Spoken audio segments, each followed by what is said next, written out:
మాయమాటలే అతని పెట్టుబడి. అమాయకుల్లో లేని ఆశలు కలిగించాడు. అతి తక్కువ కాలంలో అతి ఎక్కువ ఆదాయమని ఊరించాడు. అంతే, అతన్ని నమ్మిన వారంతా పెట్టుబడి పెట్టారు. ఏముంది, 4 యాప్స్తో ఏకంగా 300 కోట్లు కొట్టేశాడు ఆ కేటుగాడు. అదెలాగో మీరే చూడండి. ఒకటి కాదు, రెండు కాదు, ఏకంగా 300 కోట్లు. తెలంగాణలో కేటుగాళ్లు కొల్లగొట్టిన డబ్బు ఇదంతా. కరీంనగర్ కేంద్రంగా ఆదిలాబాద్, నిజామాబాద్, వరంగల్ జిల్లాల్లో 4 క్రిప్టో కరెన్సీ యాప్స్తో కనికట్టు చేసి ఘరానా మోసానికి పాల్పడ్డారు. ఫోటోలో కనిపిస్తున్న ఇతనే 300 కోట్లు కొల్లగొట్టిన స్కామ్ వెనుక మాస్టర్ మైండ్. పేరు హిమాన్షు. ఉండేది ముంబైలో. ఇతన్ని గత నెల 31న హైదరాబాద్ ఉప్పల్ పోలీసులు అరెస్ట్ చేశారు. ఇతనితో పాటు మరో 4 నిందితులను కూడా అదుపులోకి తీసుకుని విచారిస్తున్నారు. దీంతో ఉత్తర తెలంగాణలోని ఉమ్మడి జిల్లాల్లో క్రిప్టో కరెన్సీ మంటలు చెలరేగుతున్నాయి. ముంబైకి చెందిన హిమాన్షు క్రిప్టో కరెన్సీ పేరుతో యాప్స్ రూపొందించాడు. ఇందులో పెట్టుబడి పెడితే తక్కువ కాలంలోనే 10 ఏజెంట్లతో ప్రచారం చేయించాడు. ఎక్కువ మందికి రీచ్ అయ్యేలా ప్రచారంలో ఉత్సాహం చూపించిన ఏజెంట్లను విదేశాలకు తీసుకువెళ్లాడు. అంతే, తక్కువ టైంలోనే చాలా మందే పెట్టుబడి పెట్టారు. క్రిప్టో కరెన్సీ యాప్ ద్వారా తొలుత 150 కోట్లను పెట్టుబడుల రూపంలో సేకరించాడు. ఆ తర్వాత ఆ ఆన్లైన్ దుకాణం మూసేసి దుబాయ్ చెక్కేశాడు. 6 నెలల తర్వాత మళ్లీ ఎంట్రీ ఇచ్చాడు.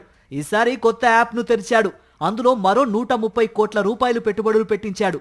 మళ్లీ దుబాయ్కి పారిపోయాడు. ఇలా కొత్త యాప్స్ తెరవడం, అందిన కాడికి దోచుకోవడం, ఆ తర్వాత పరారవ్వడం హిమాన్షు అండ్ టీంకు రొటీన్గా మారిపోయింది.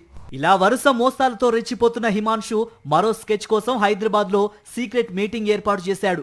సమాచారం అందుకున్న పోలీసులు హిమాన్షును పట్టుకున్నారు.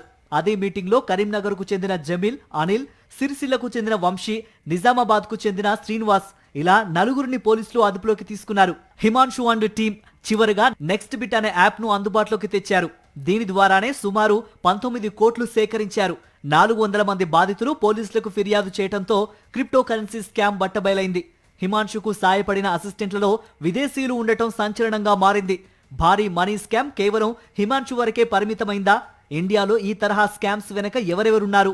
విదేశీ ముఠాల ప్రమేయం ఏమైనా ఉందా అనే కోణంలో పోలీసులు కూపి లాగుతున్నారు. ఈ మధ్య చాలా కాలం నుంచి మాకు అనఫిషియల్ ఫిర్యాదులు అందుతున్నాయి. ఏంటంటే ఈ ఆన్లైన్లో పెట్టుబడిలో మోసాలు ఎక్కువ జరుగుతున్నాయి.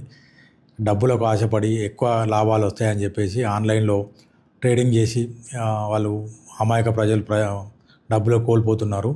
దీనిలో ప్రజలందరికీ అప్పీల్ చేసేది ఏంటంటే, మీరు ఎలాంటి వ్యక్తులకు ప్రలోభాలకు గురి కాకుండా ఉండాలి. తర్వాత ఈ MLM ద్వారా, అంటే మల్టీ లెవెల్ మార్కెటింగ్ ద్వారా చాలామంది ఏజెంట్లు వచ్చేసిందంటే, మీకు ఇందులో పెట్టుబడి పెడితే లాభాలు వస్తాయి, మీరు ఇంకో ఇద్దరిని చేర్పించండి అని చెప్పేసి మిమ్మల్ని ప్రలోభ పెడుతుండ్రు. వాటికి కూడా ఈ డిజిటల్ కరెన్సీ అని కానీ, క్రిప్టో కరెన్సీ అని కానీ, వీటి మీద ఎక్కువ మోసాలు జరుగుతున్నట్టు మా దృష్టికి వచ్చింది. గతంలో కూడా ఒక కేసు మా జగిత్యాల పట్టణంలో క్రిప్టో కరెన్సీ మీద బాధితుల ఫిర్యాదు మేరకు నమోదైంది. కాబట్టి ప్రజలందరూ అప్రమత్తంగా ఉండాలి. ఎలాంటి వ్యక్తులను కూడా నమ్మొద్దు. తర్వాత నమ్మకం లేని వ్యక్తులకు ఆన్లైన్లో పెట్టుబడులు పెట్టి మోసపోవద్దని పోలీస్ తరఫున విజ్ఞప్తి చేస్తాం. హిమాన్షు మోసం చేసిన తరహాలోనే గతంలోనూ జరిగాయి. కరీంనగర్, జగిత్యాల, సిరిసిల్ల కేంద్రంగా మెటా యాప్తో అమాయకుల నుంచి 100 కోట్ల వరకు ఆన్లైన్ పెట్టుబడులు సేకరించిన కొందరు కేటుగాళ్లు కుచ్చుటోపీ పెట్టారు. నిందితుల్లో ఓ మాజీ కార్పొరేటర్ సైతం ఉన్నాడు. తరచూ ఇలాంటి మోసాలు వెలుగులోకి వస్తూ ఉండడంతో ఆన్లైన్ పెట్టుబడుల దందాలను పోలీసులు సీరియస్గా తీసుకున్నారు.